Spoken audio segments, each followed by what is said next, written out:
நடப்பாண்டில் மலையாள சினிமா பல பிளாக் பஸ்டர்களை கொடுத்தாலும் பல கோடி ரூபாய் நஷ்டம் ஏற்பட்டதாக தயாரிப்பாளர் சங்கம் தெரிவித்துள்ளது.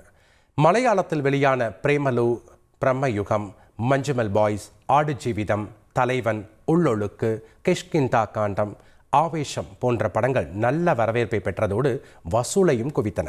இந்த படங்கள் தமிழ் ரசிகர்களையும் வெகுவாக கவர்ந்தது. எனினும் நடப்பாண்டில் மலையாள சினிமாவிற்கு 700 கோடி ரூபாய் அளவிற்கு நஷ்டம் ஏற்பட்டுள்ளதாக கேரள தயாரிப்பாளர் சங்கம் கவலை தெரிவித்துள்ளது. 2024 199 படங்கள் வெளியானதாகவும் அவற்றில் 26 படங்கள் மட்டுமே ரசிகர்களிடையே அதிகமான வரவேற்பை பெற்றதாகவும் சுட்டிக்காட்டியுள்ளது. இந்த படங்களின் தயாரிப்பு செலவு 1000 கோடி ரூபாயை தாண்டிய நிலையில் 350 கோடி ரூபாய் மட்டுமே லாபம் கிடைத்ததாக கேரள தயாரிப்பாளர் சங்கம் தகவல் தெரிவித்துள்ளது. செய்திகளை உடனுக்குடன் தெரிந்து கொள்ள உடனே சப்ஸ்கிரைப் பண்ணுங்க.